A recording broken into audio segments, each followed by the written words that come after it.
Welcome back for another deep dive. This time, we're really excited to be diving into the world of Karolina Zaborska, Oh, yeah. a really, really fascinating visual artist. Yeah, she's got such a unique style. Yeah, and we've got her biography with us, and Right. it looks like we're going to trace her artistic evolution from, her early days and see how different places have shaped her work, you know. Yeah, I'm really curious to see how cities like Uodu, Warsaw, and Copenhagen, Right. how they've all played a part. How they all kind of come together in her art. Mhm. And one of the things that really jumped out to me is, her use of photography. And she's not just like taking pictures, she's really digging into these photographic archives. Like, Right. It's almost like she's not just capturing reality. She's like right, deconstructing it and then rebuilding it into something totally new. exactly. It's like she's taking these fragments of history Yeah. and these personal memories and kind of like weaving them together to create something that's both familiar and strange at the same time. Yeah. It's like a puzzle, but you're not putting it together the way it was intended, you know?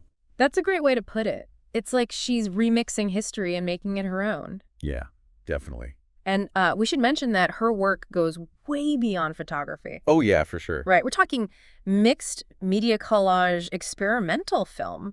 I mean, what do you think draws her to such a diverse range of mediums? Well, I think you can definitely see the roots of that in her education, Yeah. even from a very young age. Right. I mean, she was already immersed in the art world. Okay. At 10 years old, she was attending the Jacek Malczewski Primary School of Fine Arts, Wow. and then went on to the Józef Brandt General Secondary School of Fine Arts in Radom, Poland. So she was starting really young. Yeah, I mean, that must have given her such a strong foundation. absolutely. But even with that, solid background in traditional art forms, it seems like she wasn't content to just stick to one path. Oh, no, not at all. I mean, Oh. she goes on to earn not one but two bachelor's degrees Wow. simultaneously. Wow. So she's getting a degree in graphic design from the University of Technology and Humanities in Radom. Okay. And at the same time, she's studying at the Strzelecki Academy of Arts in Odu and earning a second bachelor's in printmaking, painting, and drawing. I mean, talk about a multi-hyphenate. Yeah, she was clearly driven Think incredible. to explore every avenue of visual art. Yeah, and I think you can definitely see how that kind of academic breadth, really allowed her to develop such a unique artistic voice. Absolutely. It's like all those influences are coming together. And it continues into her master's degree Right. Yeah. in visual projects, where her thesis really solidified her vision. Okay. Collage between destruction and new integration. Interesting title. It was huge. She got a ton of recognition for I that. was just going to say the title of her thesis is so intriguing. It's like she's approaching collage as more than just an artistic technique. It's almost a philosophical statement. It is. What do you think she's trying to say with that? I think for Zaborska collage is about deconstruction. Mm. Breaking down existing images to their core elements Right. and then reassembling them in a way that creates new meanings and new relationships. So it's not just about like cutting and pasting. It's really about like taking those pieces and like, Totally transforming them. yeah, and making something totally new. Exactly. And in a way, I think she's mirroring the fragmentation and reconstruction that we all experience in our own lives. Right. Especially with how quickly things are changing. Now it's like Yeah. we're constantly having to reevaluate everything. Absolutely. Yeah. It's like a visual metaphor for how we process information and construct our own narratives. It is. She's really using collage as a tool to explore like how we make sense of the world. And this idea of deconstruction and reconstruction becomes even more powerful when you consider one of the central themes running through her work, Okay, what's that? this concept of the city under threat. Now that's something I definitely want to dig into a little deeper. I read that her depiction of these cities under threat is directly influenced by her personal experiences with recurring nightmares. That's right. Can you tell me more about that connection? Well, Zaborska has been very open about how these nightmares have shaped her artistic vision. Right. She described these recurring dreams filled with feelings of dread and vulnerability. So she's taking these really personal and perhaps unsettling experiences Yeah. and translating them into a visual language that explores broader anxieties. It's like she's inviting us into this unsettling landscape of her dreams, using the city as a metaphor for the fragility of order and this ever-present potential for chaos. And it's through her artistic choices, especially her use of sound, that we can really see this concept come to life. Yeah, definitely. Now, that's what I find so fascinating, how she uses elements like sound to evoke such specific feelings. You mentioned metallic sounds. Yeah. Like, what kind of sounds are we talking about, and how do they contribute to this sense of unease? Well, think of like distant mechanical clangs, Okay. almost like the rhythmic pounding of industrial machinery Okay. or the echoing drone of heavy equipment. Right. Sometimes she incorporates these sounds directly into her experimental films. Oh, wow. But even in her static collages, she evokes them through visual elements. Right. Sharp, metallic textures, jagged edges, the looming presence of industrial structures. So it's not just about the literal sounds, but about creating a visual language that suggests those sounds, Right. that makes you almost hear them in your mind as you're Right. looking at the artwork. It's like a multi-sensory experience. It is. It's like she's playing with our perception, Yeah, blurring the lines between sight and sound absolutely. to create this truly immersive and unsettling experience. And what's interesting is that this motif of the city under threat isn't confined to her depictions of Odu and Warsaw. Oh, really? It also emerges in her later work when she relocates to Copenhagen in late 2020. That's interesting. You'd think a city like Copenhagen, known for its tranquility and beauty, would inspire a completely different artistic direction. Yeah, you would think so. Did her style shift at all during this period? It did, but maybe not in the way you'd expect. Okay. While her move to Copenhagen did introduce new themes and visual elements, Right. that underlying current of unease, that sense of the familiar tipping into the uncanny that remained. So instead of abandoning her previous themes, she found a way to kind of integrate them into this new environment. Exactly. So what was it about Copenhagen that really resonated with her, that she was drawn to, and how did that influence her work? During her time in Copenhagen, she really immersed herself in the local art scene. Okay. She even joined the Helmtorvet 11 AF Artist Commune, Oh, wow. which was predominantly made up of Danish artists. So she's really getting into that, like, Danish art scene. Oh, yeah. And this immersion exposed her to a different artistic sensibility, one that emphasized a connection to nature, an appreciation for light, and an exploration of spatial perception. It makes sense that she'd be drawn to those elements, especially in a city like Copenhagen, which is so integrated with nature. And we start to see this shift in her work from this period, right? There's a greater emphasis on natural elements, organic textures, flowing lines, and a more nuanced exploration of light and shadow. She becomes particularly fascinated by the variability of northern light. Oh, wow. How it can transform a space throughout the day. I imagine that must have been quite a departure from the stark industrial landscape she was depicting in her earlier work. It was, but, there's still this underlying tension. Okay. A sense that even amidst all this natural beauty, there's a lurking darkness. Interesting. It's like she's suggesting that even the most idyllic landscapes can hold a sense of mystery or even a hint of menace. It seems like this tension, this interplay between light and shadow beauty and unease is really central to her artistic vision. It is, and it all culminates in her 2024 exhibition, Okay. Lice, or the Northern Light, Interesting. at the Mazovian Center of Contemporary Art, Elektrownia, in Radom. Wow, what a mouthful. This exhibition was really a pivotal point in her career, Okay. and it really showcases how she synthesizes her earlier themes with these new influences. The title itself, Lice, or the Northern Light, seems significant.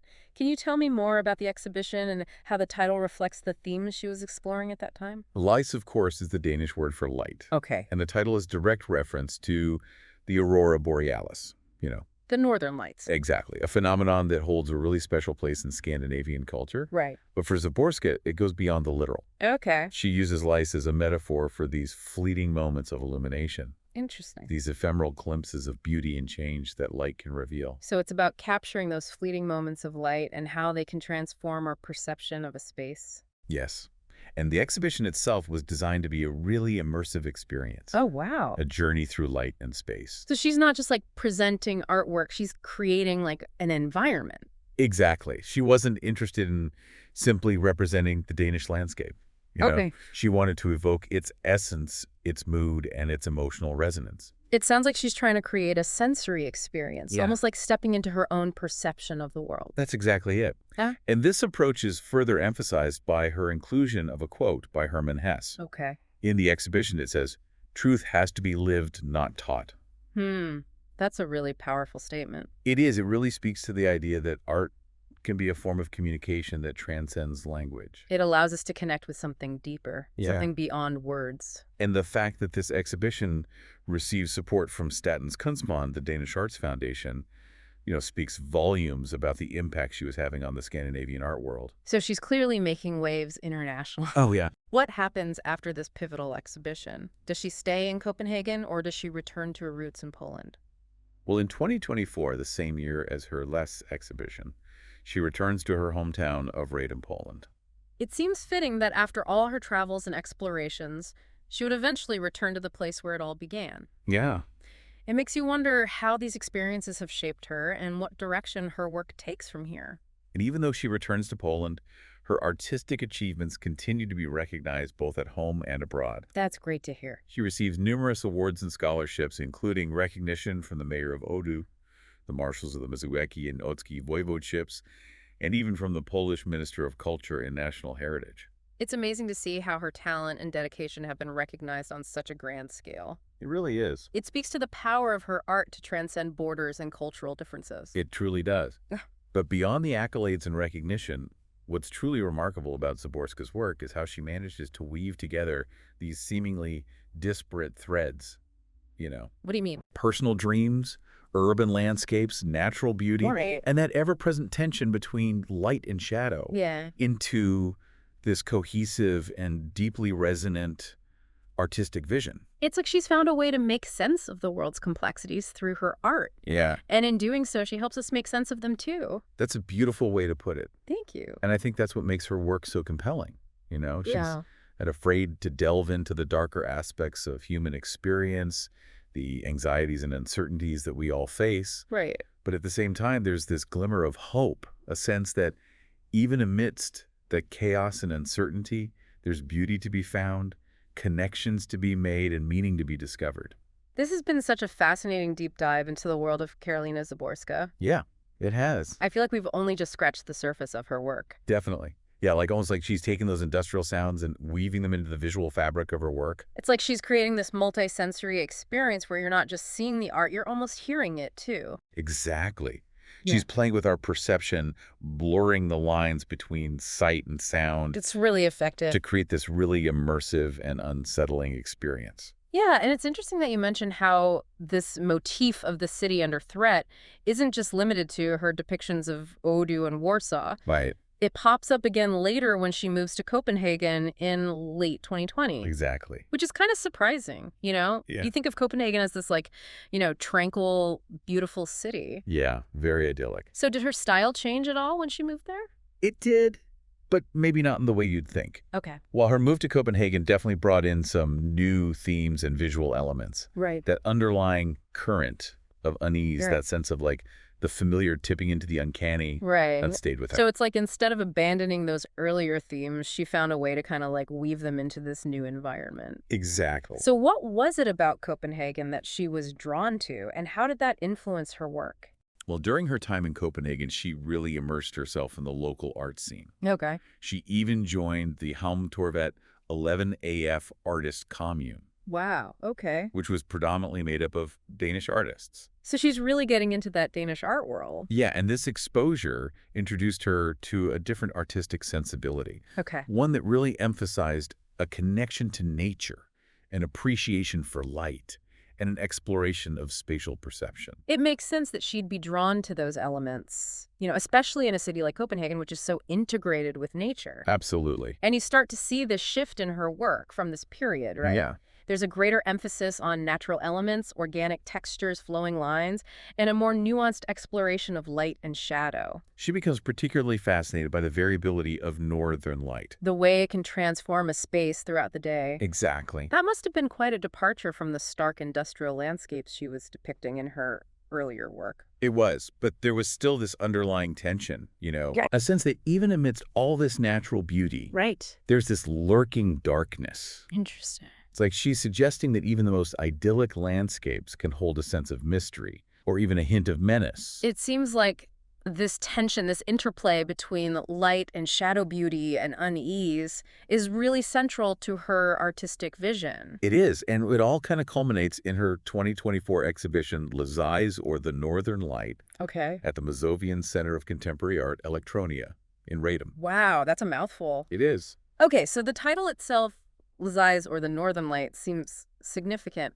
Can you tell me more about the exhibition and how the title reflects the themes she was exploring at that time? Eliza, of course, is the Danish word for light, Right. and the title is a direct reference to the aurora borealis.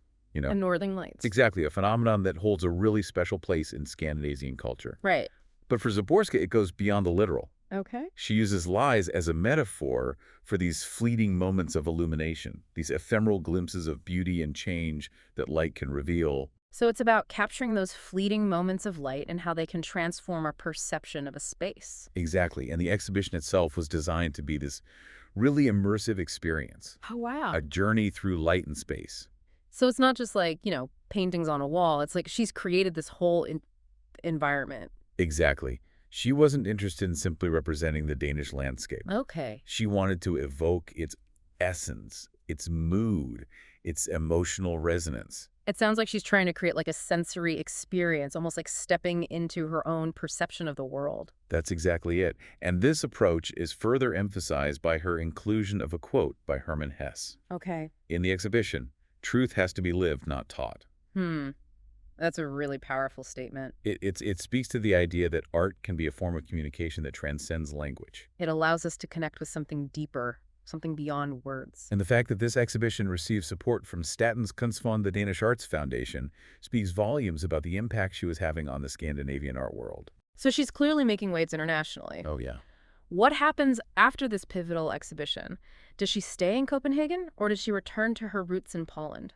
Well, in 2024, the same year as her Lies exhibition, she returns to her hometown of Radom, Poland. It seems fitting that after all her travels and explorations, she would eventually return to the place where it all began. It does make you wonder how all these experiences have shaped her and what direction her work will take from here. It does, and she doesn't stop there. Her work continues to evolve. So what happens next? Well, even though she's back in Poland, her artistic achievements continue to be recognized on an international level. Okay. She receives numerous awards and scholarships, Oh, wow. including recognition from the Mayor of Odu, the Marshals of the Mazowiecki and Łódzkie Voivodeships. Wow, so she's getting recognition from, all over Poland. Yeah, and even from the Polish Minister of Culture and National Heritage. It's incredible to see how her talent and dedication have been recognized, on such a grand scale. It really is, and it speaks to the power of her art to transcend borders and cultural differences. It really does. I feel like we've gotten a real sense of her evolution as an artist, but there's still so much to unpack, Oh, yeah, definitely. What's one key takeaway you'd want our listener to walk away with today? I think the most important takeaway from Zaborska's journey is the power of art to act as a mirror to our own experiences. Okay. Her work, especially her use of collage, Right. reminds us that we're all constantly engaged in this process of deconstruction and reconstruction. Oh, that's interesting. We take in information, we break down old beliefs, and then we piece together new understandings. Right. Much like she deconstructs and reconstructs images in her collages. That's such a powerful insight. It makes you realize that art isn't just something to admire from a distance. Yeah. It can actually be a tool for self-reflection and understanding. Absolutely.